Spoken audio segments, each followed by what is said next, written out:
You're looking live at Launch Pad 39A, where in just a few minutes, SpaceX will begin fueling its Falcon 9 rocket right there.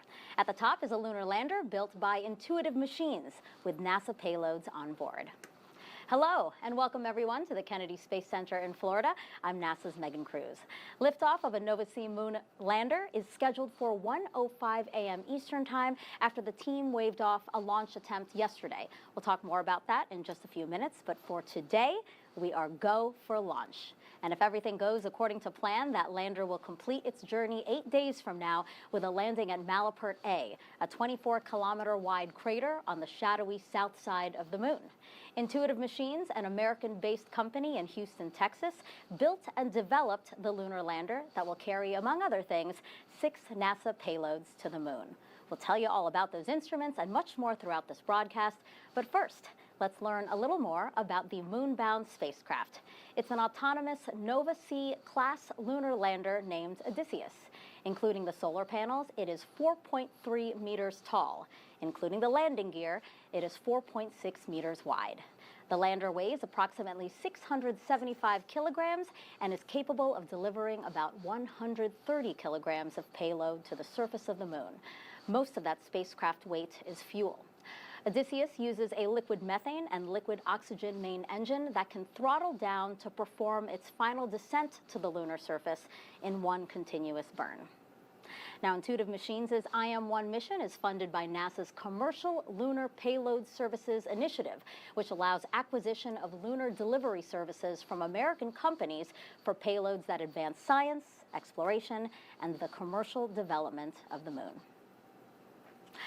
Now, Odysseus's liquid methane had to be loaded shortly before launch, so SpaceX developed a new way to fuel the spacecraft while it was already attached to the rocket and on the pad. Joining me now live is Jesse Anderson at SpaceX headquarters in Hawthorne, California. And Jesse, the team decided to postpone yesterday's launch attempt just before that methane loading was set to begin. Yes, that's correct, Megan, and thank you. As some of you may know, we stood down from yesterday's launch attempt due to off-nominal methane temperatures prior to stepping into methane load. Our teams have reviewed the data and started fueling preparations earlier today to allow the temperatures to better align to what we saw during our wet dress rehearsal earlier in the week. At 2 hours and about 20 minutes, methane fueling began and completed just before our live coverage started, and we are now ready to give launch another shot this evening.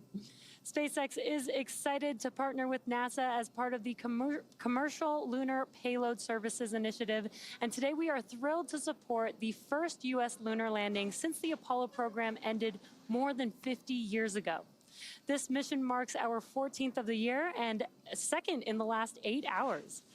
Earlier this week, our team captured this photo of Falcon 9 and IM-1 with the moon just beyond. And this is such a great image with the vehicle's destination and its sights and a wonderful celebration of the Lunar New Year. 2024 is the year of the dragon, which is considered one of the luckiest animals in the Chinese zodiac. This is very fitting as our own Dragon spacecraft has completed 40 missions transporting crew and cargo to and from the International Space Station, including Axiom-3, which concluded earlier this month, and Crew 7, which is currently docked to the station. And with NASA's Crew 8 mission just around the corner, we are on track to launch 50 people to orbit across all of our missions since 2020. As many of you may know, SpaceX was founded with the goal of making life multiplanetary, and with today's mission, we get one step closer to that becoming a reality. To support our growing manifest, we've recently made some new upgrades to Space Launch Complex 40, which you can see there with a brand new crew arm. With these updates, we're on our way to having 2 launch pads capable of supporting human spaceflight missions. If you're interested in helping advance the future of human spaceflight, check out spacex.com/humanspaceflight to learn more. In addition to flying people, SpaceX also enables researchers the opportunity to fly critical science to orbit on our Dragon spacecraft, which has carried over 1,000 research experiments to and from low Earth orbit and the International Space Station since 2012. Researchers can submit research proposals and explore current research opportunities at spacex.com/humanspaceflight/research. Enabling research in space paves the way for us to explore beyond Earth and make life multiplanetary. And today's mission furthers that goal by providing insights into the lunar surface environment and the ability to test technologies to better enable Artemis astronauts to land safely on the moon. For now, let's get familiar with the rocket that you see there on your screen. Poll for propellant Falcon load 9 is complete. We are go for propellant loading and launch. Some good call-outs there. Good for propellant loading. Falcon 9 is a 2-stage rocket and the first orbital class rocket capable of reflight. Since taking flight in 2010, our Falcon 9 rocket has made 297 flights and delivered all sorts of payloads to orbit. This is the 18th flight of the first stage booster supporting this mission. Falcon 9 is essentially 2 rockets in one. The first stage, which is the tallest portion of the vehicle, provides 1.7 million pounds of thrust thanks to its 9 Merlin M1D engines. Named after the Millennium Falcon from Star Wars, the number 9 refers to the 9 Merlin engines that power Falcon 9's first stage, and you can see those on your screen. This is a photo of today's Falcon 9 getting ready to roll out to the pad earlier this week. These are the 9 engines that will be responsible for doing the heavy lifting today and getting to orbital velocity. Though there are 9 engines on the first stage, there are actually 10 engines on the vehicle as a whole. The second stage has a slightly modified engine on it. It's called the Merlin Vacuum, or what we call the MVAC engine. This engine has a larger nozzle, which allows the second stage to perform more efficiently in the vacuum of space. The first stage gets us out of Earth's atmosphere and into space, while the second stage takes the payload to its targeted drop-off orbit.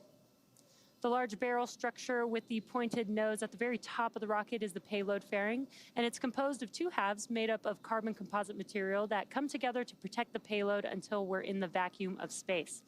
And speaking of the payload, the Nova-C lunar lander arrived at Kennedy Space Center in Florida back in December. Since then, teams have been integrating the spacecraft to Falcon 9's second stage in preparation for launch. And as Megan mentioned earlier, during this mission, SpaceX proved out new procedures and hardware that enabled fueling of the IM-1 lander on the pad with cryogenic methane and oxygen starting about 2.5 hours before launch. This is a first for SpaceX. SpaceX teams modified Launch Complex 39A's pad and transporter erector, installing a new liquid oxygen tank, methane tank, propellant lines, and 2 control skids on either side of the top of the transporter erector. From there, the new propellant lines pass through a new Stage 2 quick disconnect that attaches to new plumbing and another set of quick disconnects leading to the IM-1 lander. Heat exchangers within the ground system densify the oxygen and methane as they flow from their storage tanks towards the lander. Falcon 9 tanks are venting for the start of propellant load. This allows the cryogenics to remain below their respective boiling points during the countdown and eliminate the need to top off the propellant while Falcon 9 is being loaded for launch. The abort instructions. For non-urgent no-go conditions, brief the CE or LD and they will approve aborting the count. For urgent issues affecting the safety of the operation, operators shall call hold on the countdown net. Launch Control will abort the launch auto sequence immediately and proceed into launch abort. At T-minus 10 seconds, Launch Control will be hands-off and relying on automated abort criteria for the remainder of the count.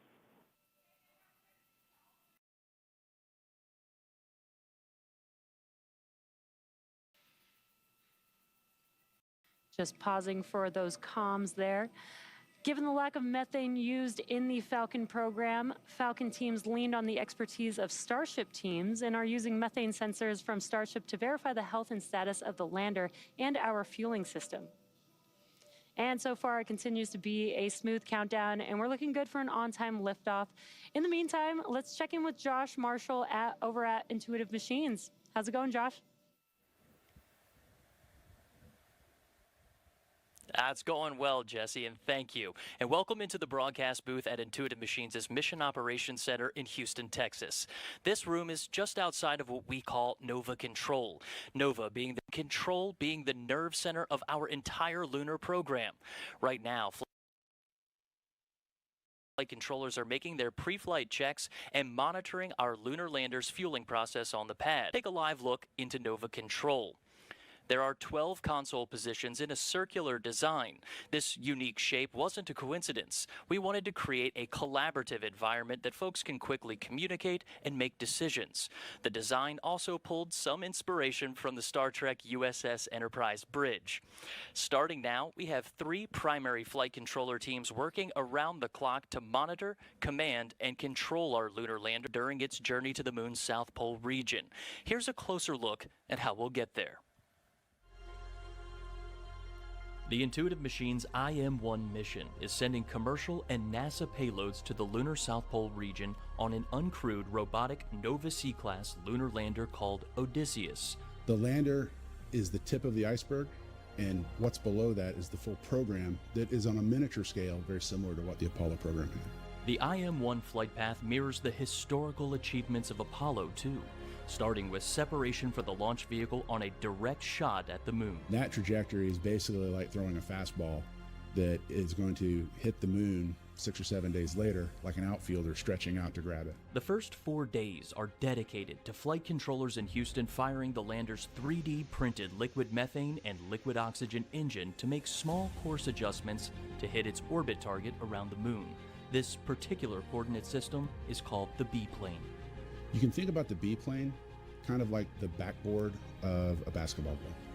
And you basically know when you shoot hoops that if you can get the basketball in the square on that backboard, it's going to go in. And the B-plane for astrodynamicists is very much the same thing. With the B-plane on target, Odysseus is prepped for a critical autonomous maneuver on the moon's far side. This critical burn maneuver is completed in the blind, with the moon blocking direct communications back to Nova Control in Houston. Once we get around the moon, we have on the day side of the moon, the sun heating us from one side and reflected infrared light off the bright moon warming us on the other. Then we plunge into night, and now we're cold on both sides. It's very tough. About an hour before landing, flight controllers command Descent Orbit Insertion, or DOI. This is a main engine firing to slow the spacecraft so its altitude drops from 100 kilometers to about 10 kilometers above the lunar surface. After DOI, Odysseus coasts for about an hour before starting its final approach. And then we reach a point called powered descent initiation. The guidance system on board makes the decision to activate the main engine at very close to full power. Cameras and lasers are feeding information to the lander's navigation algorithms, which provide guidance, navigation, and control. With a safe site identified, Odysseus enters a 3 meter per second descent, then down to 1 meter per second for the last 10 meters to the lunar surface. Now, the lander is using an inertial measurement unit, which is similar to a human inner ear that senses rotation and acceleration. Flight controllers expect about a 15-second delay before confirming the ultimate milestone, softly landing on the surface of the moon. And I can tell you just from doing our simulations, that's the longest 15 seconds you'll ever experience as you wait for the final light to turn green to indicate that you've landed on the moon.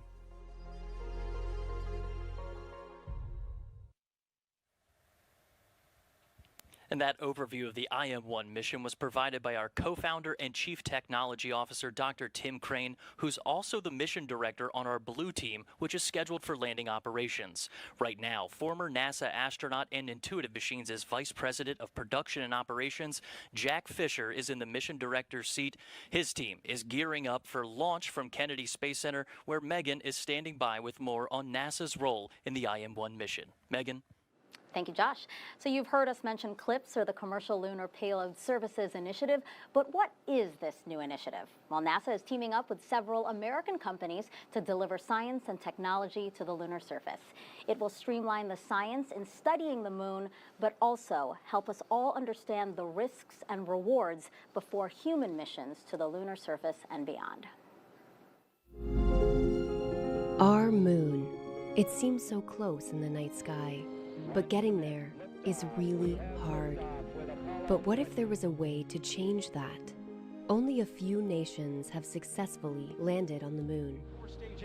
As NASA sends astronauts back to the lunar surface, this time to stay, we will need to send science and technology instruments ahead of time to lay the foundation for human exploration.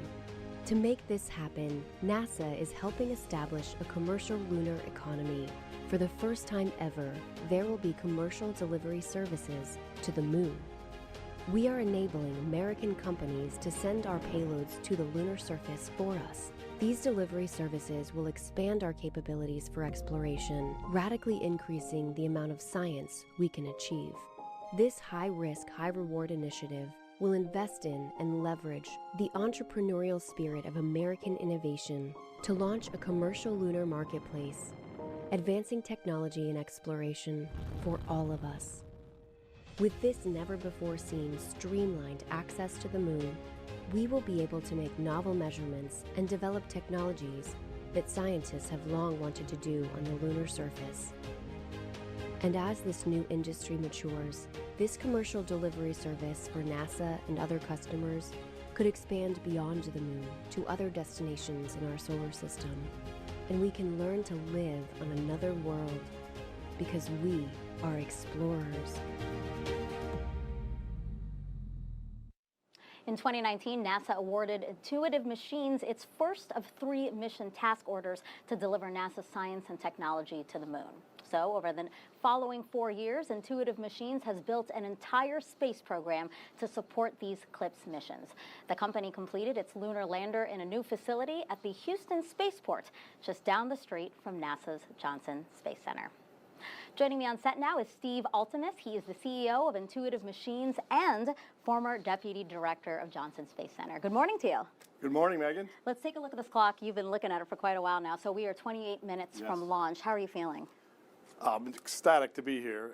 Such a historic moment as we get ready to fire the Falcon 9 up and light the engines. All systems are go. The tanks on the lander are loaded, and we're just waiting for this last 28 minutes to light the candle. So why did you start a company to commercially build and fly lunar landers?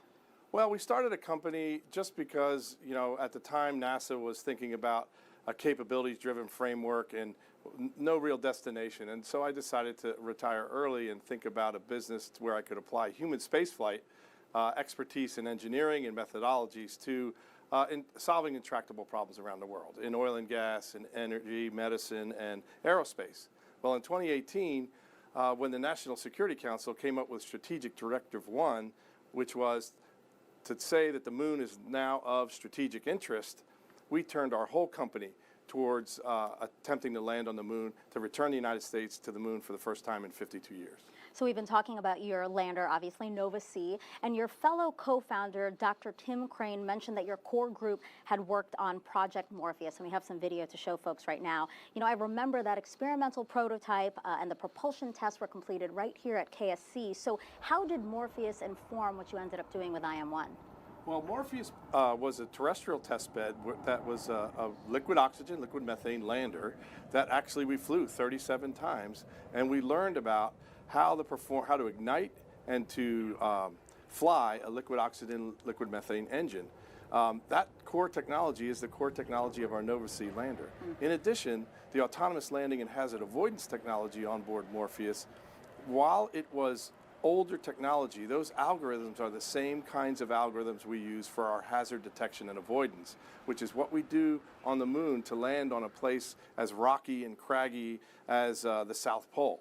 And so we use that technology also, which is a derivative of what NASA produced, but we had in our know-how as we started the company. And so you're talking about landing. You know, there have been a number of attempts to land on the moon recently, you know, by companies and other countries. Roughly half has succeeded, half have failed. So what has your company done to increase the chances of landing on the moon?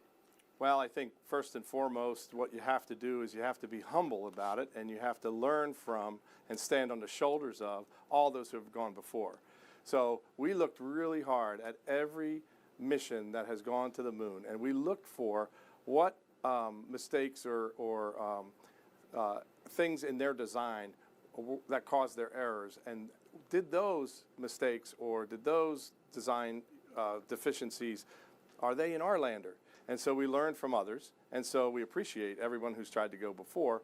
But in addition, we bring things together quickly. We bring hardware and software together in the early stages of development testing and test often.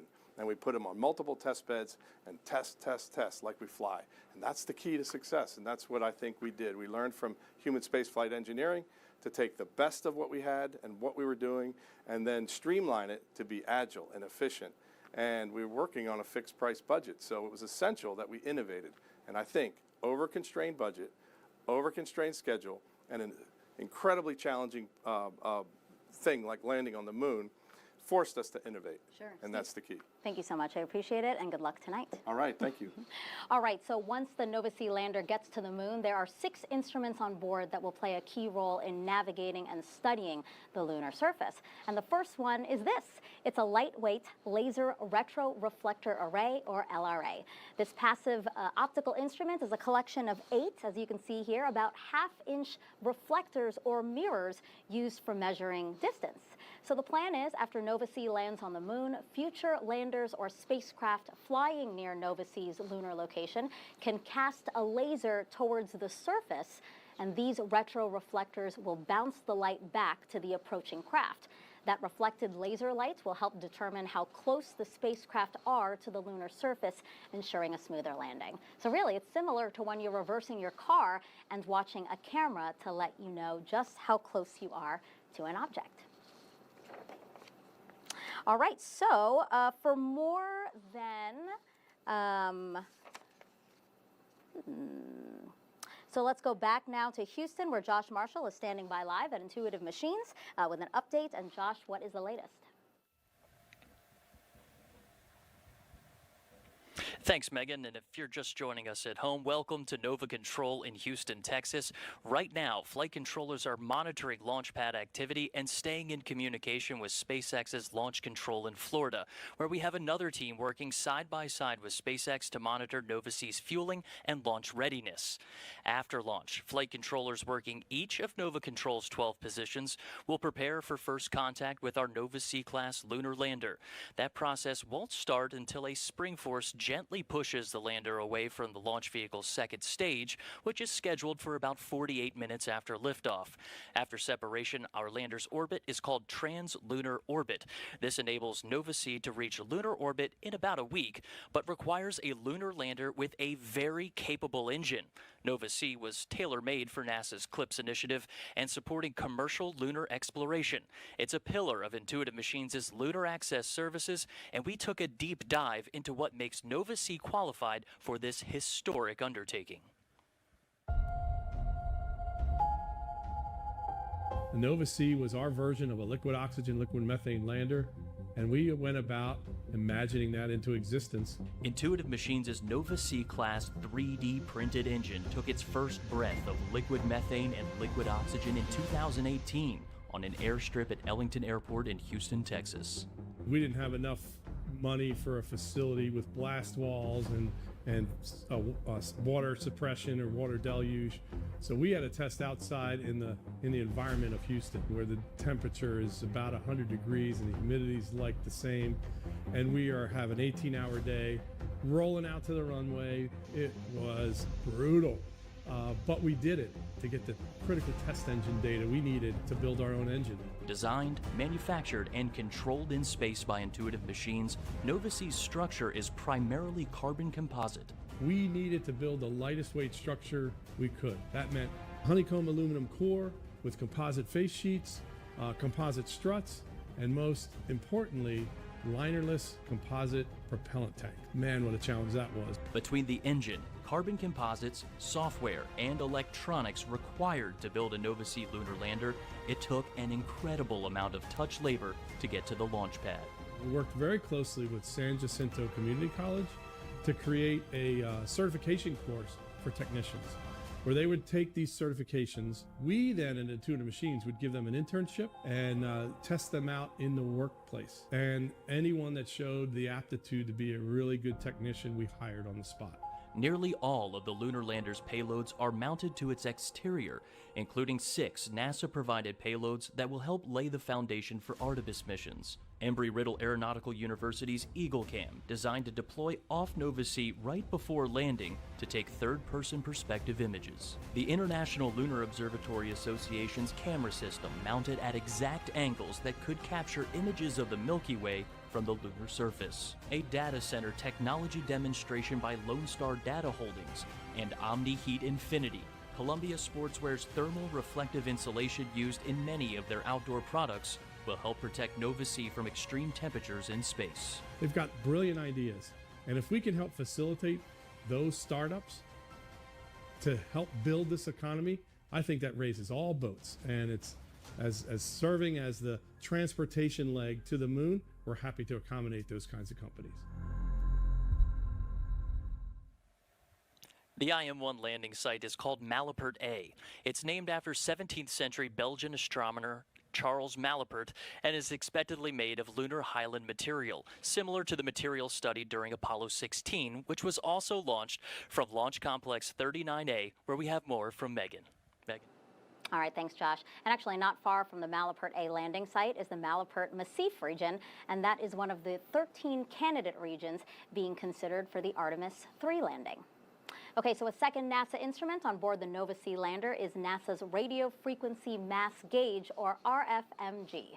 The instrument is essentially a fuel gauge to estimate the amount of propellant in spacecraft tanks in specifically a low-gravity space environment. So during this mission, RFMG will estimate the amount of propellants in Nova-C's tanks. Once proven, RFMG technology would demonstrate significantly more accurate measurements of a fuel tank's fill level without requiring a thrust to provide a force upon the fuel in order to measure it, as current technology does. For the first time in more than 50 years, astronauts, including the first woman and person of color, will travel to the moon as part of NASA's Artemis program. To get there, SpaceX and NASA teamed up to develop the human landing system. Here's a closer look at your Artemis Moon Minute.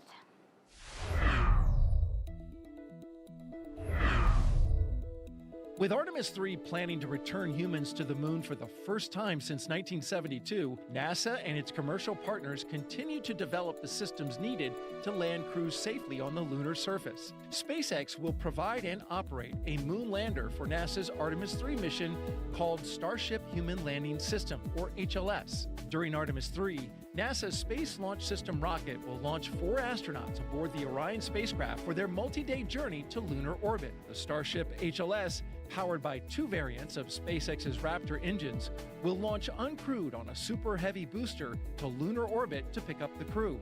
Once on board the HLS, 2 crew members will head to the surface of the moon, where they will live and work for about a week, collecting samples and performing science experiments. Once they're done, they'll get back into Starship to the orbiting Orion and return to Earth.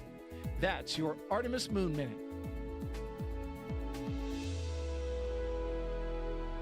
For more on SpaceX's Starship Human Landing System, let's go back to Jesse Anderson live at SpaceX headquarters in Hawthorne, California. Jesse. Great. Thank you, Megan. Down at Starbase, Texas, we're continuing to build, test, and fly Starship, the world's most powerful launch vehicle ever developed. A fully reusable Starship is capable of carrying up to 150 metric tons to orbit and up to 100 passengers. We completed 2 test flights last year, and 2024 is lining up to see even more Starships take flight. We're still in the testing phase, but major milestones like flying at a high cadence, full system reuse, and on-orbit refilling are key priorities. Refilling on orbit will enable the transport of up to 100 tons all the way to Mars. Down at Starbase, we're gearing up for Flight 3 of Starship. We have a fully stacked vehicle on the pad for the first time since Flight 2 in November of last year, ready to go through pre-launch Stage 2 testing launch to float get has ready started. to fly. We're also building a second Starbase launch tower to further increase Starship's flight opportunities. Also in testing, our engineers are proving out all systems necessary to make a trip to the moon possible, such as propulsion, life support, and even the elevator that you see here, which will take crew and cargo from the Starship hatch opening down to the lunar surface. In partnership with NASA, SpaceX's Starship Human Landing System, or HLS, will put the first Artemis astronauts on the moon. We are part of the global team, which includes Intuitive Machines, that will further exploration of the moon under the Artemis program. SpaceX will perform 1 uncrewed demonstration flight before the Artemis 3 mission, which will be the first human surface expedition since 1972. To that end, SpaceX has been hard at work getting Starship ready for its moon missions and ultimately Mars. There's so much to look forward to, and it's just incredible that humans are finally going back to the moon, and the efforts of SpaceX and Intuitive Machines get to play a vital role in that. For those of you who have just joined, we're just about 15 minutes from launch of the IM-1 mission. Let's check back in with Josh at Intuitive Machines. Josh? Thanks, Jesse. We're counting down the minutes to launch and looking forward to Intuitive Machines firing its Nova C-class lunar lander's engine about a day after liftoff. Nova C uses an environmentally friendly mixture of liquid methane and liquid oxygen. It's a propulsion system with deep roots to NASA's Project Morpheus. Morpheus was a prototype lander engineers at NASA's Johnson Space Center used to integrate technologies for future spacecraft that could land on a variety of destinations in our solar system. The project integrated NASA's autonomous landing and hazard avoidance technology designed to enable a spacecraft to identify, descend, and find a safe landing site that is relatively flat and free of large boulders, rocks, and craters. In the video on your screen, you can see that signature blue fire synonymous with liquid methane and liquid oxygen engines. That's the same fuel used on Nova C. From December 2013 to December 2014, Morpheus completed 13 free flight tests at the north end of Kennedy's shuttle and landing facility. And joining me now is our co-founder and chief technology officer, Dr. Tim Crane. Tim, before starting Intuitive Machines with your fellow co-founders, Steve Altimus and Dr. Cam Gafarian, you were working on other things at Johnson Space Center to include Project Morpheus. What can you tell me about Project Morpheus and how that foundings of technology led to us getting to the launch pad today with your company?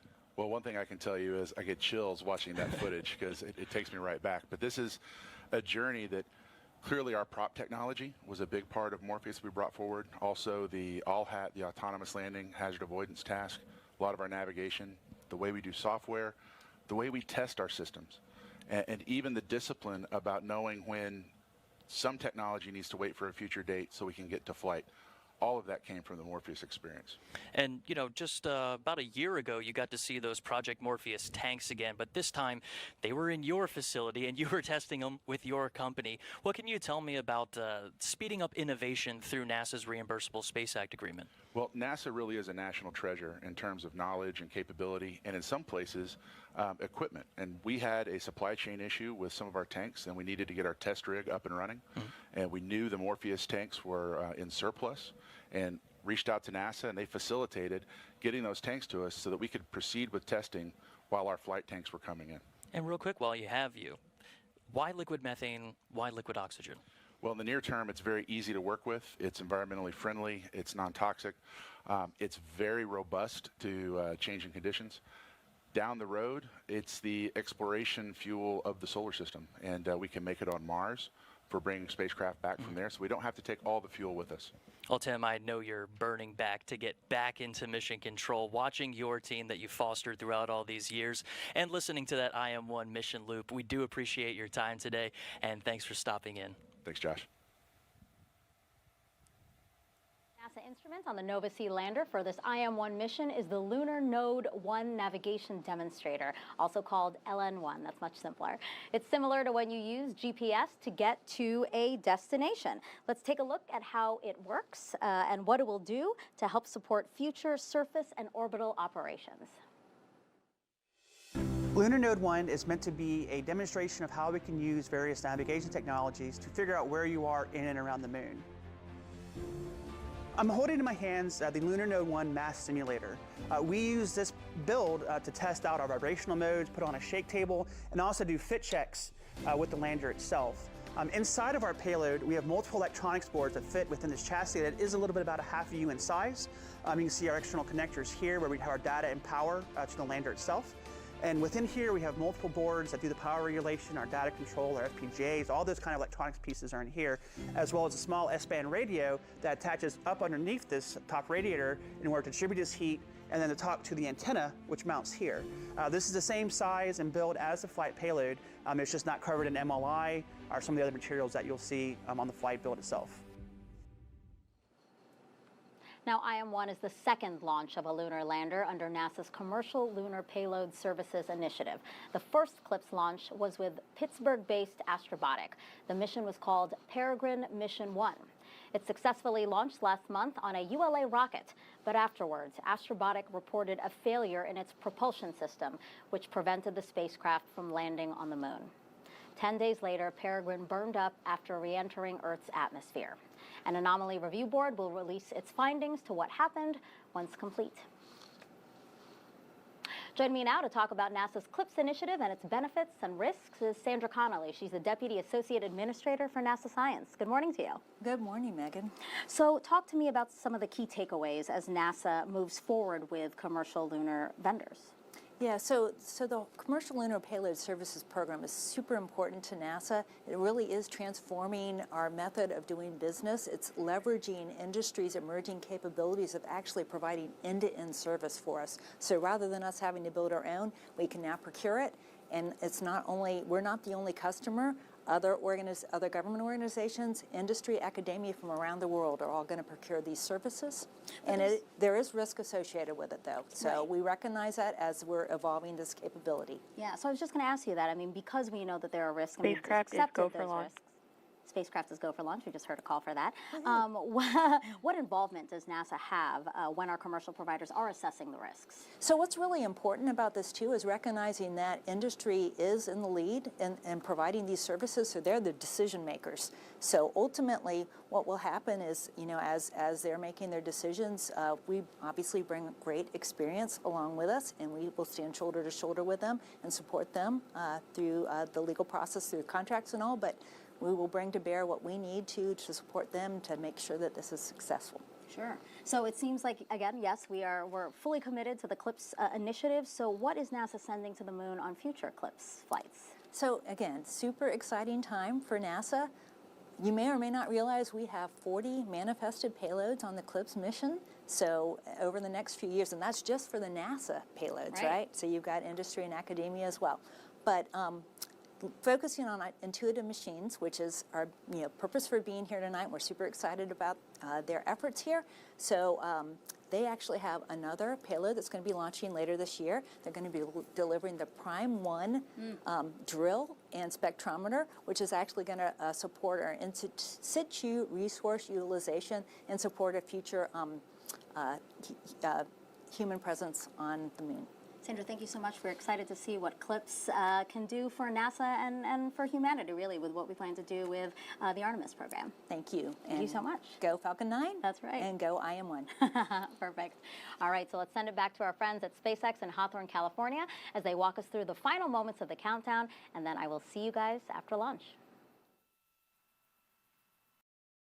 Awesome. Thank you so much, Megan. At T-minus just under 7.5 minutes, all systems are currently a go for an on-time liftoff. Next up, in just about a couple minutes, the structure next to the vehicle, known as the strong back, will begin to retract away from the vehicle. But while we wait for that, let's talk about what it takes to actually get to orbit. In order to get the rocket and payload into any orbit, the rocket not only has to go up really fast, but it also has to go sideways. Engine chill has started. As we ascend, we tilt the engines, and that turns the rocket horizontally. To help demonstrate this concept, an image of firing a cannon from a really high mountain is what you can see there on your screen. The cannonball will arc, and then good old gravity will pull it back down to Earth. As you increase the power, the cannonball will arc and land farther and farther away. Eventually, if you could continue to increase the power, the cannonball will end up in free fall around the Earth. Basically, gravity is pulling down on the cannonball, but it's going so fast that it never hits the ground. Stage 1 RP1 load is complete. This arc that constantly misses the Earth is called an orbit. Falcon 9 effectively does the same thing as the cannon in this example, and it provides enough power and horizontal velocity to the second stage carrying the spacecraft, enabling the spacecraft to be placed into orbit around the Earth. Now, you'll be able to see this today by watching the orientation of Falcon 9 after liftoff. The rocket will go straight up until about T plus 10 seconds, at which point we will begin that shift in orientation, gimbaling the engines so that Falcon 9 can go horizontally really fast. So be sure to look out for that after liftoff. Now again, at T-minus 5 minutes and 38 seconds, all systems are currently go for liftoff. The strong back is going to begin retracting away shortly. In preparation for that retraction, the clamp arms, which are located just around the second stage, just below the fairing, will begin to open. Once those are fully open, then the TE, or the strong back, can begin to recline away from Falcon 9. And you can see that on your screen, those clamp arms just below the fairing there. Now, the vehicle is nearly fully loaded with propellants, and we did hear a call out that stage 1 prop loading has concluded. We are still loading blocks. And there's that call out that we are beginning that process for that strong back retraction. Propellant loading is continuing on the vehicle and will complete at T-minus 2 minutes. The range is currently green and ready to support liftoff. And if for some reason we do not launch today, we do have a backup opportunity on Friday, February 16th at 1:12 a.m. Eastern Time. Strong back retract in progress. And good callouts there. The strong back retraction is now in progress, and it will be slow and slight, but we should see those clamp arms begin to open up there.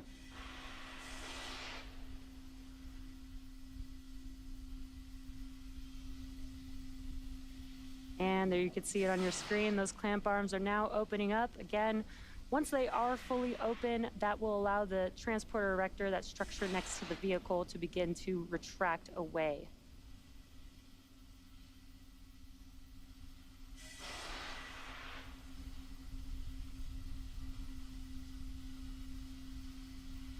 You should see that TE begin to move away, very slow and slight.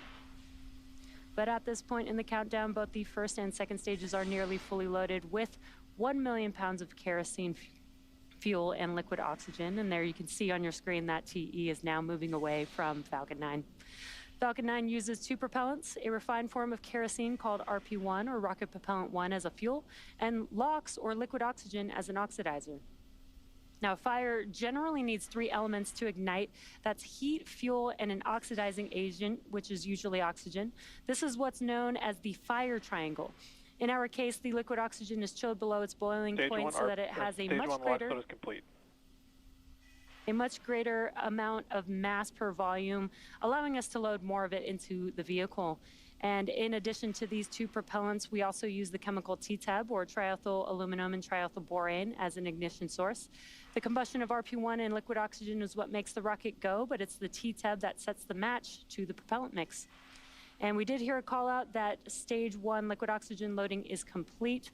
Coming up next in the next couple of minutes at T-minus 60 seconds, Falcon 9 will go into startup. That means that the rocket's autonomous flight computers will have taken over the launch countdown. And at just inside T-minus 2 seconds, we will light those Merlin 1D engines for liftoff. The Intuitive Machines payload continues to be healthy, and the Falcon 9 team is tracking no issues on the vehicle. We are currently green for weather, and the range is ready to support a T0 of 1:05 a.m. Eastern Time.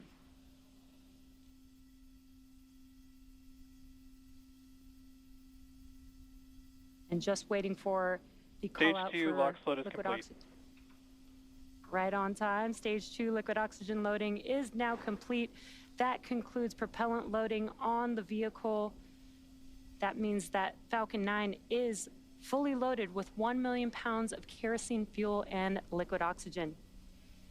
Weather is 90% chance of ground gas closeout. Good weather for T0.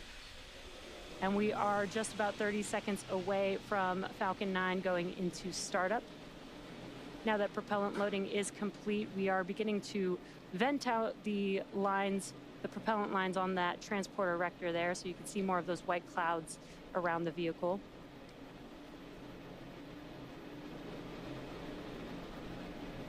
Startup is coming up here in a couple seconds. Falcon 9 is in startup. Great call out. That means that the internal flight computers have now taken over the launch countdown. We are now just waiting the final go from the launch director. LD, go for launch. An excellent call. All systems are go for launch of Falcon 9 with the Intuitive Machines lunar payload.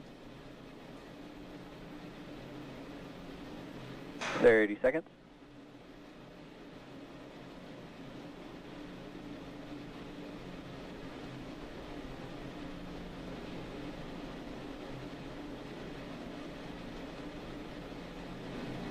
Seconds.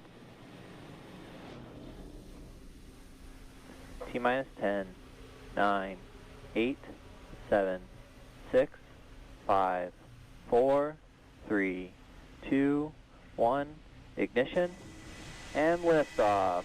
Go SpaceX, go IM-1 and the Odysseus lunar lander. Vehicle pitching downrange.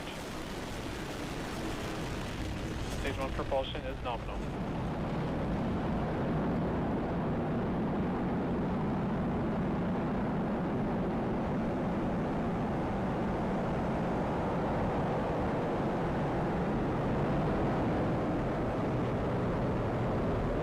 Falcon 9 has successfully lifted off from Pad 39A at Kennedy Space Center, carrying the IM-1 payload. Now, during ascent, we tilt the engines, the technical term being gimbaling, and that turns the rocket horizontally. And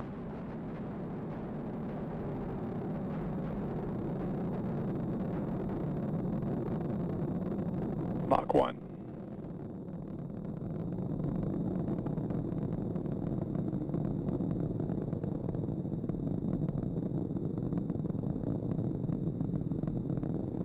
Max Q.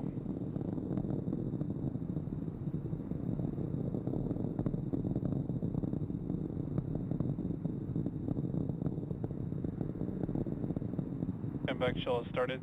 Yep. We have a few events coming up in quick succession here. That will be MECO, stage separation, SES-1, and then the boost back burn startup on the first stage vehicle.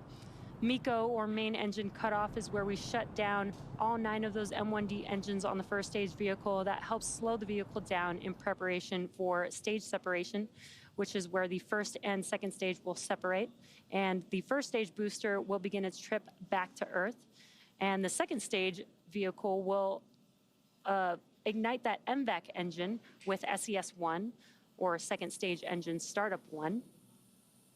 And then the boost back burn will begin on the first stage vehicle, which is one of 3 burns that's required for the vehicle to make its way back to today's landing zone. And this burn assists with the vehicle to reorient itself back towards land. Stage separation confirmed.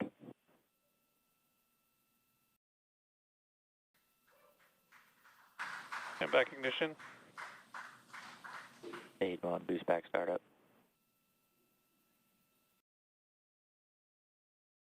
And there we saw and heard those call outs for MECO, stage separation, SES-1, and the boost back burn startup on the first stage. Some great views there. Now the first stage is currently performing its boost back burn. This is where we ignite a few of the engines to bring the trajectory towards the landing site. And coming up here shortly will be fairing separation.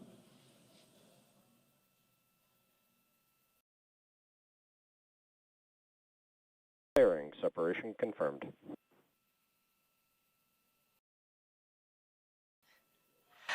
And an excellent view of fairing separation and an amazing view of the IM-1 payload attached to Falcon 9's second stage. Fairing deployment has been confirmed, and we will be attempting to retrieve these fairing halves once they fall back to Earth with our recovery vessel, Bob. Both vehicles are on nominal trajectories. And some good call-outs there. And in about 3 minutes, there will be a couple more burns on our first stage to prepare for landing at landing zone 1 at Cape Canaveral. Again, we've completed the boost back burn on the first stage. That's the first burn of 3. The next burns coming up will be the entry burn and then the landing burn for the first stage vehicle. Now we are at T plus 4 minutes and 17 seconds into today's mission. IM-1 is SpaceX's 14th launch this year, and the lunar lander on board could be the first U.S. moon landing since the Apollo program ended more than 50 years ago. You can see on your screen that the MVAC engine on the second stage is ignited, and we are currently in the first of 2 planned MVAC burns. Around T plus 6 minutes, you should see on your screen the first stage's entry burn coming up on that first stage vehicle. Again, that is the second of 3 burns. For the entry burn, we will relight 3 of those M1D engines, starting with the center E9 engine, followed shortly afterwards with the E1 and E5 engines. This helps slow the vehicle down as it enters back into the Earth's atmosphere.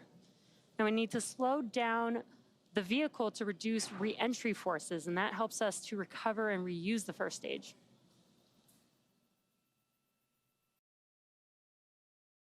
And again, what you're seeing on your screen is a view of the MVAC engine on the second stage. And you can follow the speed and altitude of both vehicles on the bottom left hand of your screen. That is showing the stage 1 telemetry and stage 2 telemetry on your right hand screen. And we are coming up on the entry burn for the first stage vehicle in just about 20 seconds or so. And what you're seeing on your screen on the left-hand side, it's a little dark there, but that is a view from the first stage. And with the entry burn, we should see that screen light up with the engines reignited. Stage 1, entry burn startup.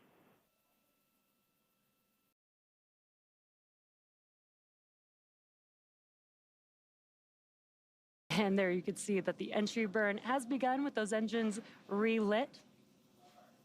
Stage 1, entry burn shutdown. Stage 1, FTS. And a very quick Both entry vehicles burn are on nominal there. trajectories. Great call-outs, both vehicles on nominal trajectories. And as I mentioned, that was the second of 3 burns required for this booster to return back down to land.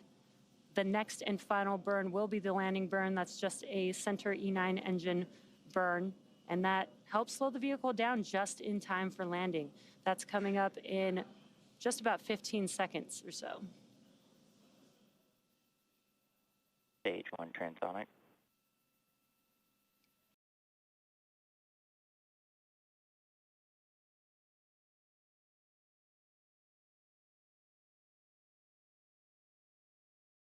Stage 1, landing burn.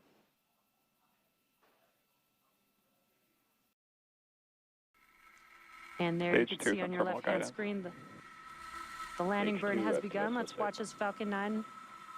Let's Stage watch 1 as Falcon 9 on touches down for landing.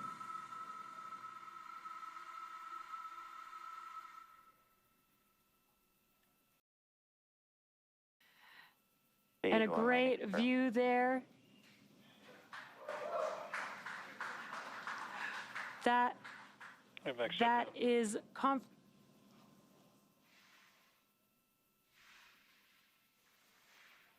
we just had confirmation Nominal of booster orbit landing. We insertion. also heard and just heard SECO-1 as well as a confirmation of good orbit for our Falcon 9 second stage carrying our IM-1 payload. Now with that landing, that marks SpaceX's 273rd recovery of an orbital class rocket, including first stage landings for Falcon 9 and Falcon Heavy. And with confirmation of good orbit, the mission isn't over yet. Coming up, we do have the second burn of our MVAC engine, or SES-2, on board the second stage around the T+41 minute mark, followed by spacecraft separation. So until then, we're going to send it over to Megan at KSC. Megan? Thank you, Jesse. And if you're just joining us, welcome to the Space Coast of Florida, where we just witnessed live the liftoff of the moon-bound spacecraft and Nova-C lander called Odysseus. And you know, we see a lot of launches here from Kennedy Space Center, but it really, truly never gets old. So Odysseus launched on top of a SpaceX Falcon 9 rocket from Launch Pad 39A here at Kennedy Space Center.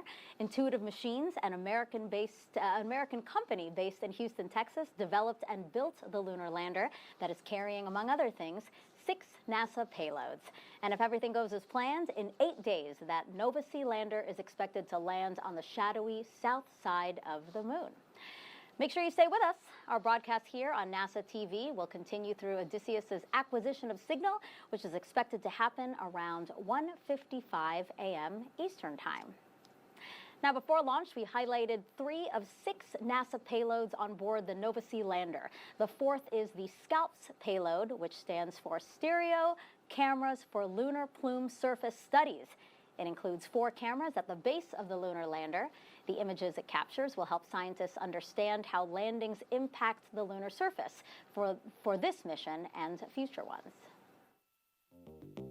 SCALPS is an array of small cameras that will be placed around the base of a lunar lander and collect imagery during the descent and landing of the vehicle. Using a technique called stereophotogrammetry, we can use those images to reconstruct a 3D shape of the ground. As the lander comes down, its hot engine plumes will interact with the surface. Our cameras will begin acquiring images from before this interaction begins until after the vehicle has landed on the surface. The SCALPS cameras will specifically be looking at the overall crater formation and erosion of the ground due to the rocket plumes. The final stereo images, which will be stored on a small onboard data storage unit, will be transferred to the lander and then downlinked to Earth, where we can use them to reconstruct the overall erosion volume and shape of the ground. With the Artemis program, we plan to establish a sustained lunar exploration and try to land multiple payloads in close proximity to one another. SCALPS data will be a critical part of understanding these phenomena and improving our computational models to inform these future landings. Let's head back now to Houston, where Josh Marshall is standing by live at Intuitive Machines headquarters with an update, and I'm sure very excited as well, Josh. Thanks, Megan. With each passing minute, we are closer to receiving the lander's data in Nova Control. Right now, flight controllers are standing by for launch vehicle separation, followed by acquisition of signal. That's when the lander makes first communications contact, sending critical health and flight data into Nova Control. And we want to bring you closer to our Mission Operations Center to experience a few types of information that flight controllers are looking at during the mission. This particular screen is called the De-Orbit Descent and Landing, or DDL screen. This screen is primarily used by the mission director and landing system experts. It's used primarily while Nova-C orbits the moon and through landing. The top right images of the moon are called the lunar tactical view. When the dots turn red, the lander is on the far side of the moon, and green is on the near side. The line is the tail where Nova-C is, with each dot representing 10 minutes of elapsed time. The acceleration sensor condensed portion of the screen shows raw acceleration values from Nova-C's inertial measurement unit. This is used a lot during burn maneuvers and is a more robust way of measuring acceleration over time with the ability to look back at what has happened. For some reason, flight controllers have lost data. Finally, the column on the right is a received, accepted, edited, and failed pre-checked, or RAFE chart for short. When each of these lines are on top of each other, that's a good indication that Nova-C's navigation system is in good health. That's because every measurement Nova-C makes must be received, accepted, edited, or failed pre-check. The failure is a possible outlier of data that the lander's computer automatically knows is bad information. Collectively, the DDL screen is one of many data displays that flight controllers are monitoring to successfully navigate Nova-C to the lunar surface. It's no small feat, and the tireless effort of our entire Intuitive Machines team has brought us to this moment, standing by for launch vehicle separation and acquisition of signal in approximately 40 minutes. Until then, we'll toss back to Megan with more on the challenges that lie ahead of the IM-1 mission. Yeah, we've been honest about it. You know how difficult it is to get to the moon. We haven't done it in more than 50 years, but the CLIPS initiative is going to change that. NASA and American companies who have teamed up to explore the moon know a lot of research needs to happen before astronauts head back to the lunar surface. In the end, the rewards outweigh the risks. Landing on the moon is hard. We're going back. Under this Artemis program, we're going to be sending humans to the moon for the first time since Apollo. So ahead of humans, we want to get up as much science, exploration, and technology experiments as possible. So CLIPS starts facilitating a lot of the early science, the things we want to learn before we even send humans. CLIPS stands for Commercial Lunar Payload Services, CLPS. The services part is the key element. Ordinarily, when NASA delivers a payload to the surface of the moon, they do it with a commercial partner, but NASA controls the building of the vehicle. Now, we're buying the service of delivery of our lunar payloads to the surface of the moon. It is a delivery service, akin to a delivery service that you'd have here on Earth. NASA will provide payloads to a commercial company. They decide how to get it to the moon. They have to develop their own lander, but they also have to manage the entire end-to-end mission. It's meant to provide affordable, rapid, frequent access to the lunar surface through American companies. We're funding different companies. We have commercial companies that are competing to win task orders to deliver our payloads to the surface of the moon. One of the goals when we started CLIPS was to help establish a lunar economy. Somebody has to do it first, and then it becomes commercially available. Then they're able to crank them up. Then they're able to make it more affordable. And so the lunar surface is just the next frontier for a commercial environment. But we had to acknowledge up front, all the way through the highest levels of the agency leadership, that some of them will fail. These missions may not be as successful as a traditional NASA mission. We have accepted the risk that going through this innovative approach with these commercial companies, that there could be some failures. Some of them are new companies. None of them have ever successfully landed on the surface of the moon. So they're going to learn lessons. We need to give our vendors the opportunity to learn. And so that'll help ultimately buy down our risk as these companies learn, okay, what does it take to actually build up the lunar lander, integrate payloads, get to the lunar surface and land safely? They've been able to demonstrate that they have very, very good technical depth and the ability to design and execute missions. We're willing to take more shots on goal. And we aren't risking human lives. And in the big picture, if we're flying missions at 1/10 of the cost of a NASA mission and we fail 2 of them, we still get 8 missions for that same price. Even with 1 or 2 or 3 failures, this is still a very economical proposition. It's a risk posture which is more risk tolerant than NASA is accustomed to. There's not a single one of these companies that's willing to bet their mission on a coin toss. Every one of them is doing what they can in order to have the most successful mission possible. But the important thing to realize is that risk tolerant does not mean risky. And the rewards are a long-term ability to get payloads to the moon inexpensively, frequently, and rapidly. We want science, so we can then put more of our resources on even more science, exploration, and technology payloads and get more of a return on investment when we get to the moon. CLIPS provides tremendous benefit across the scientific and economic communities. So there's a lot we'd like to learn about the moon to help human habitation and prepare us for missions to Mars and beyond. So the moon is the first step. Flying on commercial missions will mean cost savings for NASA. To talk more about that, we have Joel Kearns here now. He's the Deputy Associate Administrator for Exploration in NASA's Science Mission Directorate. It's a very good morning, Joel. We just saw launch. Oh, beautiful launch. Fantastic. It's great to be back here, Megan. Yeah, perfect. So, how does NASA maintain oversight when it comes to this, the CLPS vendors? Obviously, this is a new initiative for us. Well, remember, what we're doing here is NASA is not doing these missions. We're actually buying passage on commercial companies' missions for our experiments and our cargo. So we have established this group of pre-certified 14 U.S. companies that we can go to and have them bid to do a specific mission for us, to land at a certain place of the moon, and to bring our cargo or our experiments with it. Once we actually select a company to do that, we assign them a NASA engineer who's their liaison. They represent all the NASA cargo and payloads to the company, and they represent the company back to NASA. As part of that, we get a lot of insight into how the company is actually going to do their mission. We try to make sure they really understand what they need to do to make our cargo successful, our data come back from the moon. And then we continuously learn from that, and we feed back and make sure that all 14 of those companies are certified to be able to do this work. So a very collaborative effort.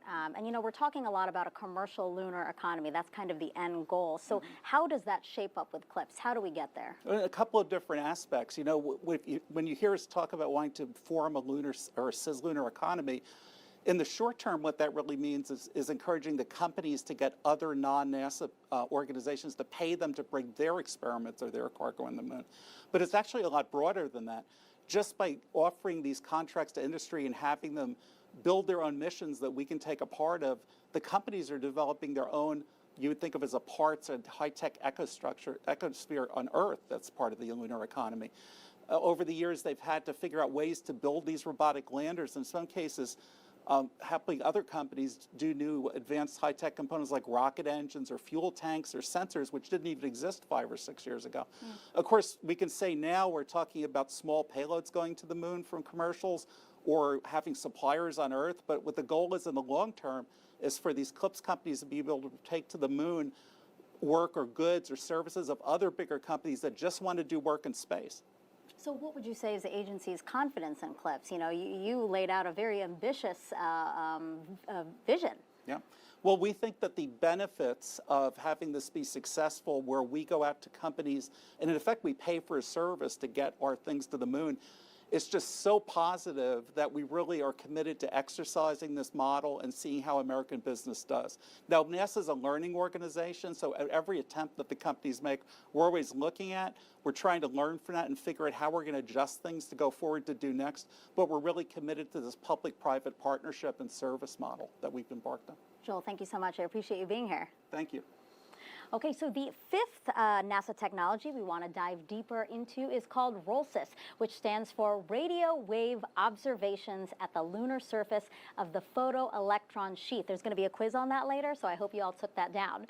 ROLSIS will use 4 antennas and a low-frequency radio receiver system to determine how nearby radio emissions from the Sun, Earth, and other planets could interact or interfere with science conducted on the moon.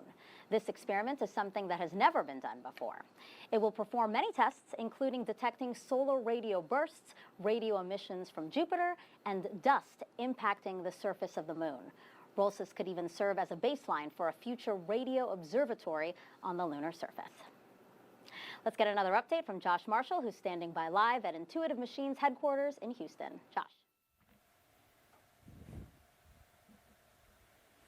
Hey Megan, when I asked our mission directors about what should I expect from launch vehicle separation on until about AOS, and they said, well, we're just going to be patiently waiting. And after 4 years of hard work to get to this point, this must feel like an eternity. Let's take a live look into Nova Control. For some of the folks working today's launch and acquisition of signal shift, they've been working on the IM-1 mission since before we were awarded the task order back in 2019. Even folks that started in the past couple years or the past few months have poured their hearts and minds into this IM-1 mission. In fact, every Thursday, Intuitive Machines holds a lunch and learn for folks to learn more about the company. And just a few days ago, one of our flight controllers, Brooklyn Herman, was describing today's events and said the opportunity to land on the moon has been a dream for her whole life. And everyone at Intuitive Machines is part of this beautiful mission, an incredible opportunity. And while we do have a moment just in between launch vehicle separation, we want folks at home to know that that same sentiment echoes through everyone at Intuitive Machines. We are humbled by the gravity of our mission, yet emboldened by the boundless possibilities that lie ahead, starting with acquisition of signal, which we expect to happen just a few minutes after launch vehicle separation. For now, our team will continue to patiently wait and toss it back to Florida to introduce another IM-1 mission payload. Megan? Well said, Josh. Okay, so the sixth and final payload has 3 telescopes that will help the spacecraft land safely. In the past, astronauts had to use a viewfinder or rely on radar. So the Artemis program is taking NASA back to the moon, and everything that goes there, including the instruments and people, must be flown there safely and landed there precisely. So the landing phase of that task is one of the most critical aspects of it. NDL is a LiDAR instrument that is used to enable that capability. It uses light in the same way that sonar uses sound. For NDL, we have 3 telescopes where light would come out of the telescope, hit the moon's surface, and some of that light will be reflected back. These telescopes are mounted on the outside of a vehicle so you get a clear view of the ground as it's coming in for a landing. In the Apollo era, large radars or astronauts using their eyes looking out of a viewport were used to help land the vehicles. NDL is going to have to take the burden off of the crew with a much smaller, lower power, and more accurate instrument. Throughout the broadcast, we showed you each of the 6 NASA instruments that are bound for the moon. To talk more about those is NASA project scientist Deborah Needham. Good morning to you. Good morning. Beautiful launch. A beautiful launch. So exciting. So now we have 6 payloads bound for the moon. Is there a common theme among them? I would say there are 2 themes to the payloads on board Intuitive Machines' the Odysseus lander. The first is demonstrating technologies for enabling future spacecraft to land more safely and more precisely on the lunar surface.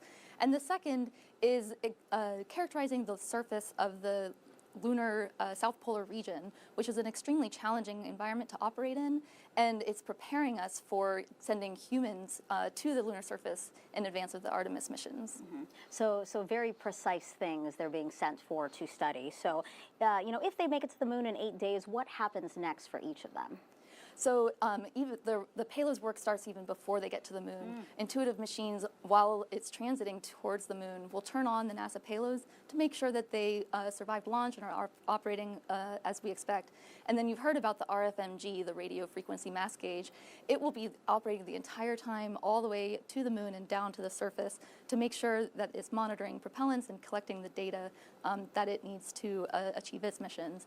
And then during descent, you heard about NDL, the Navigation Doppler LiDAR, and SCALPs. They're going to be operating during descent and collecting their data.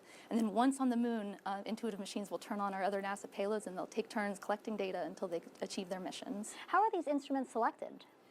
Early on in the CLIPS initiative, NASA turned to our scientists at the NASA centers to identify science payloads and technologies that were relatively mature in their designs. We did that because we wanted the payloads to be ready for when the landers were ready to integrate them onto the landers and deliver them to the moon. So then NASA turned to the vendors and said, okay, you pick from this pre-selected list of NASA payloads which ones you think you can successfully integrate onto your landers and deliver to the moon. So Intuitive Machines actually chose the payloads that are on its delivery. Deb, thank you so much. I can't wait to see what we discover with these payloads. Me too. Thank you so much. Thank you. Okay, so now we're going to step aside while we await our next big milestone, the second burn of the second stage of the Falcon 9 rocket, and then right after that, the separation of Intuitive Machines' lunar lander from that second stage. We are expecting that to happen about 20 minutes from now, so we will see you then.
22nd century AD. We sat there and looked at the rockets from Mars, and you just boggled the mind. And the technology caught up, didn't it?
And welcome back to Kennedy Space Center, where we are currently awaiting the second burn of the Falcon 9 second stage and separation of Intuitive Machines' lander. This comes after a successful liftoff of the Falcon 9 rocket with the Nova C lander called Odysseus at 1:05 a.m. Eastern Time. Intuitive Machines, an American company based in Houston, Texas, developed and built the lunar lander that is carrying, among other things, 6 NASA instruments. And if everything goes as planned, in 8 days, mark your calendars, February 22nd, that Nova C lander is expected to land on the south side of the moon. Let's go now to SpaceX headquarters in Hawthorne, California, where Jesse Anderson is live as we await that second burn and then spacecraft separation. Jesse.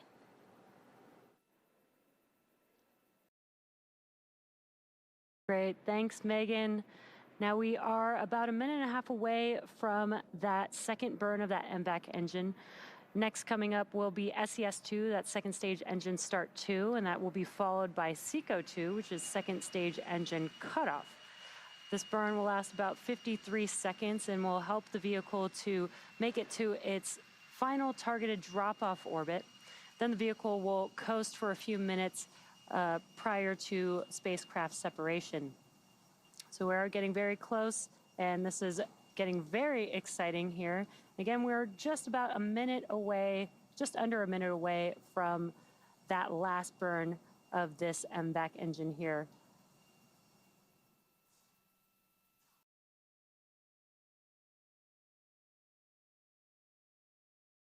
Now, right now, what you're seeing on your screen is an excellent view from the second stage, looking at our MVAC engine with the amazing view of Earth in the background there.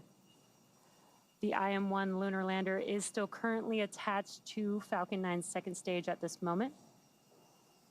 And again, SES-2 and SECO-2 are coming up here in just about 15 seconds or so. And hoping to be able to continue these live views here so that we can see SES-1 and SECO-2.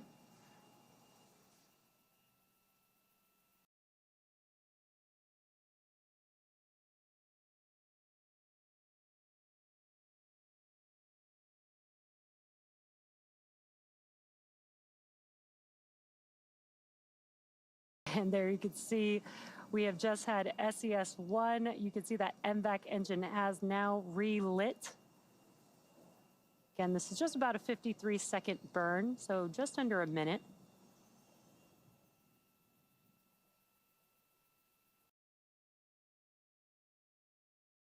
And shutdown of this MVAC engine coming up here in just about 10 seconds or so.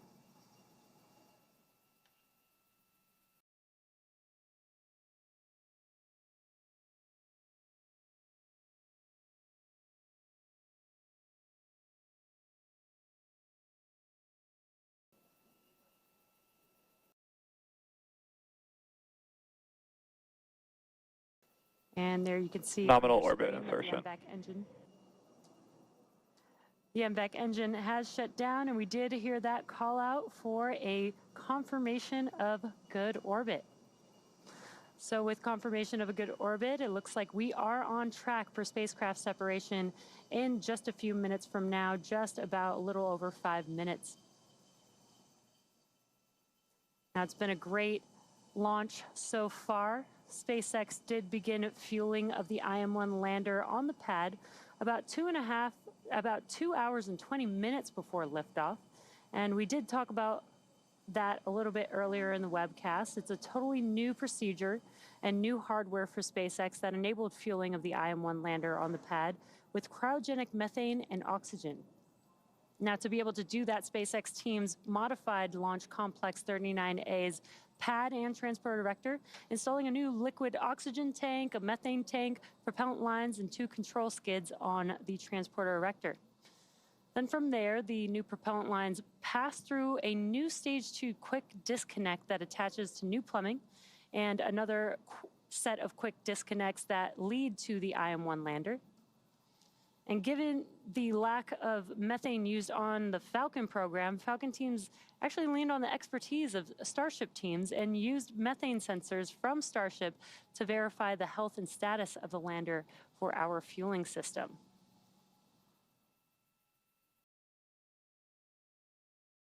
Now, if you're just now joining us, we are just about 4 minutes away. We're awaiting spacecraft separation of the IM-1 lunar lander, which is still currently attached to Falcon 9's second stage. And we did just a couple of minutes ago had a good last and final burn of our MVAC engine. That was SES-2 and SECO-2. And now the vehicle is continuing to coast with the spacecraft attached until it reaches the correct targeted drop-off orbit.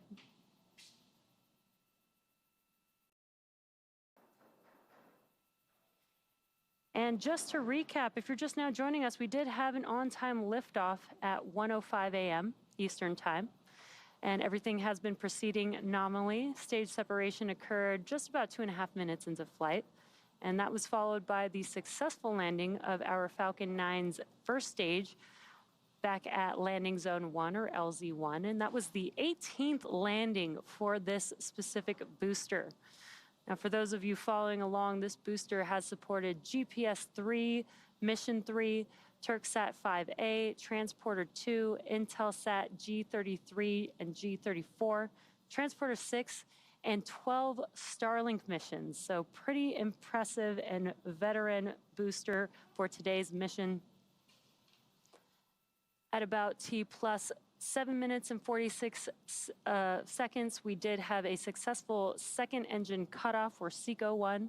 That was the first burn of the 2 burns for this mission. That was followed by confirmation of good orbital insertion. The vehicle was then able to coast for a bit there, and then again, just a few minutes ago, we did have the second burn for this MVAC engine. 2 burns required to reach the targeted drop-off orbit for this IM-1 lander. And now the vehicle is coasting with payload attached, and we are just a couple of minutes away from spacecraft separation.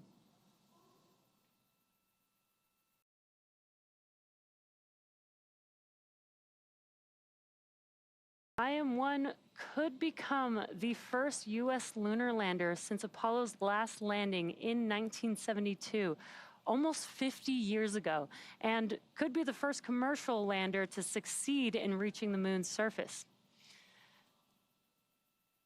So again, we are just about a minute and a half, just under a minute and a half away from spacecraft separation. And on your screen, as we wait to get some live views, you can see on your bottom right-hand screen the speed and the altitude of the Stage 2 vehicle, again, still carrying the IM-1 spacecraft. And there's that live view there. Again, this is a view from the second stage vehicle looking aft at our MVAC engine there.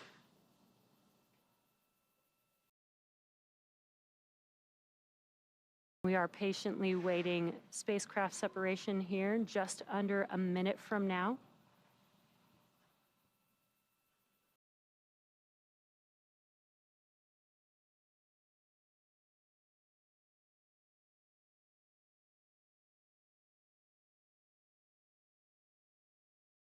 And now that we have this live, perfect timing, we've got this great live view of the IM-1 lander right before it begins its 8-day journey to the moon. This is such an incredible view and very exciting that we have spacecraft separation coming up here in just a few seconds.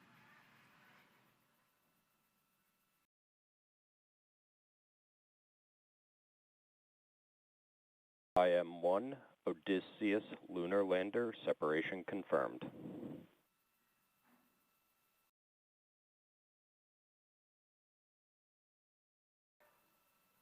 What an incredible sight to see the IM-1 Nova C lunar lander drifting away from Falcon 9's second stage, confirming spacecraft separation. From all of us here at SpaceX, we are wishing the IM-1 lander a great flight and safe travels. SpaceX is honored to be a part of NASA's Commercial Lunar Payload Services initiative to deliver science and technology to the lunar surface, and we thank NASA and Intuitive Machines for entrusting us with today's historic mission to the moon. For For those of you following along, you'll know that this mission marks our 14th of the year and second just today. Congrats to the SpaceX team. We're just in February, and we've already launched in partnership with NASA missions like Axiom 3, Cygnus, and PACE. And we're gearing up for the Crew 8 mission before the end of the month. Check out spacex.com/launches for up-to-date missions and schedules. And before we sign off, let's go back to Josh at Intuitive Machines. Josh? What an incredible, incredible view. Just a few moments ago, our flight controllers inside of Nova Control heard that confirmation of launch vehicle separation. This starts the countdown toward our lunar lander's autonomous commissioning. During this milestone, the lander is going through the steps required to power on, determine its position relative to the sun, and make communications contact with flight controllers in Nova Control. It's an autonomous process that takes several minutes. In that time, we'll walk you through what's happening in space approximately 223 kilometers or 139 miles from Earth. At launch vehicle separation, a spring force gently pushes Nova-C away from the launch vehicle's second stage. We just saw that, allowing the lander to deploy and drift away toward the moon. Brake wires connected to the launch vehicle let the lander know it has deployed, and Nova-C starts an internal timer to count down to when it's safe to turn on. After the timer finishes, Nova-C's primary systems are expected to autonomously power on. This includes guidance, navigation, and control, or GNC for short, automated flight management software, radios, sensors, and thermal control. The GNC system powers on the cold gas helium reaction control system to stabilize the vehicle's attitude, because at this point, the lander does not know where it's pointed, but it can stop any residual spin motion. This is much like a person spinning in a chair with closed eyes can stop spinning without knowing which way they're pointing when they stop. After controlling the spin rate, special cameras known as star trackers autonomously match images of the distant star field and provide Nova-C with its orientation. Software then takes those star tracker measurements and processes them through an algorithm known as the Kalman filter to correct the onboard orientation. The lander now has two critical data points: its attitude relative to the star field and a reference position from the estimated launch vector. With these data points, Nova-C may command its reaction control system to maneuver the lander's top deck solar array toward the sun for illumination, generating maximum power. All of these steps are expected to be happening right now, and when autonomous commissioning is complete, our Nova-C lander named Odysseus turns on its communication radios and makes first communications contact known as acquisition of signal, or AOS. Making that communications connection involves more than the lander's operations in space. It takes careful coordination here on Earth too, using Intuitive Machines' Lunar Data Network. The network was designed to support NASA's CLIPS initiative, government services, and other commercial efforts using line-of-sight and data relay services for spacecraft in cislunar space, which also includes low Earth orbit. The secure network is made up of Nova Control, which we're keeping our eyes on right now, and strategically placed ground stations spread across the globe. The ground stations are expected to provide near continuous communications with Nova-C during the entire IM-1 mission. With that entire network available, our flight controllers responsible for communications and ground stations will be the first people in Nova Control to start seeing data from our lunar lander, which means the ground station assigned to this part of the mission has locked onto Odysseus's signal. Now, from the lander to Nova Control, all of these innovations and capabilities are being put to the test right now as we prepare to enter our nominal acquisition of signal window with Nova-C. Right now, we are listening into the mission audio loop and looking live into Nova Control. SpaceX just delivered us the OPM file. Okay, copy. You're good to process in the background while we work contact. Okay, I'll work with Fido on this. Right now, we estimate that the lunar lander is traveling about 10 kilometers per second, which is about 24,600 All right, I want to make sure miles Com's per happy hour. with it. Com? Standing by. I don't see packets updating in packet counts unless I'm looking in the wrong spot. And I'm not seeing anything populate in AOS. So we're still standing by for autonomous commissioning and making that first ground communications from the lunar lander in space. We expect the carrier lock call to come from the comm or ground network stations inside of Nova Control. And this is Houston's first commanded lunar mission since Apollo 17. All right, I see packets. And I see... All right, guys. And there we have it. We have packets. That is Michaela Landivar All right, guys. on the ground. Comm, I want your report. Uplink and downlink, what do we got?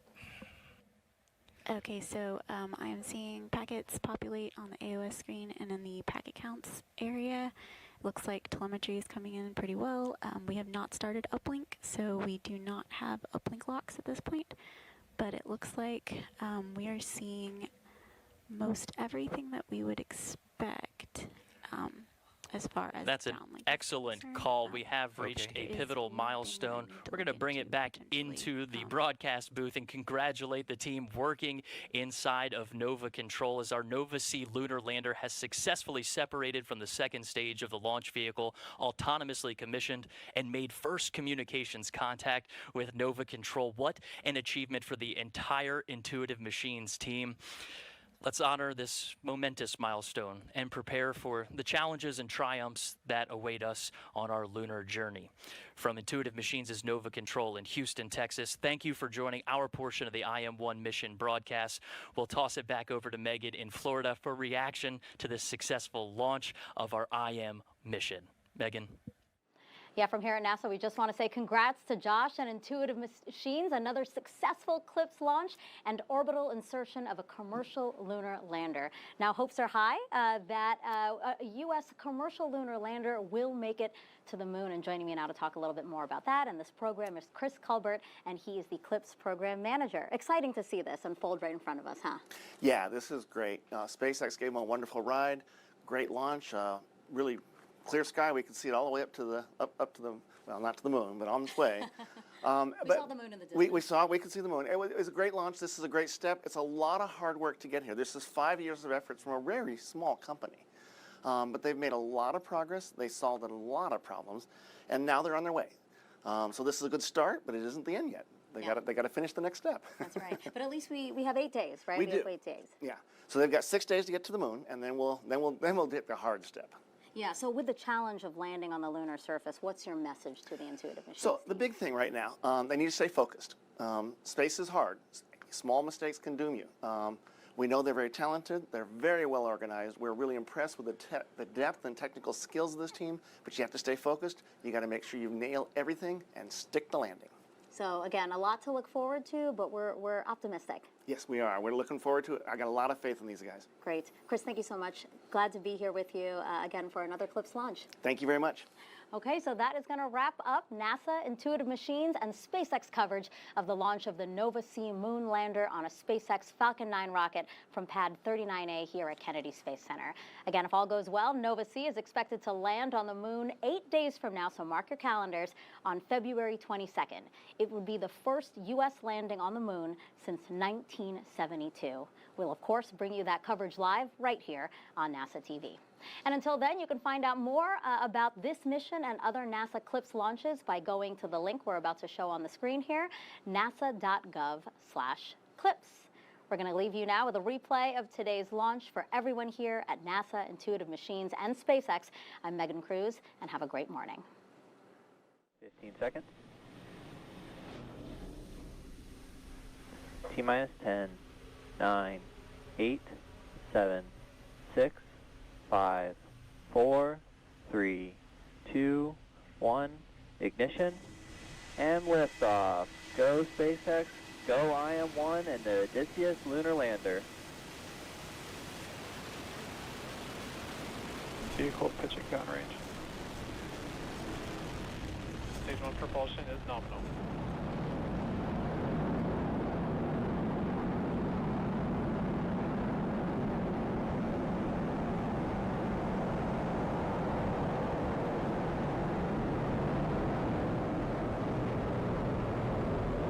Falcon 9 has successfully lifted off from pad 39A at Kennedy Space Center, carrying the IM-1 payload. Now, during ascent, we tilt the engines, the technical term being gimbaling, and that turns the rocket horizontally. And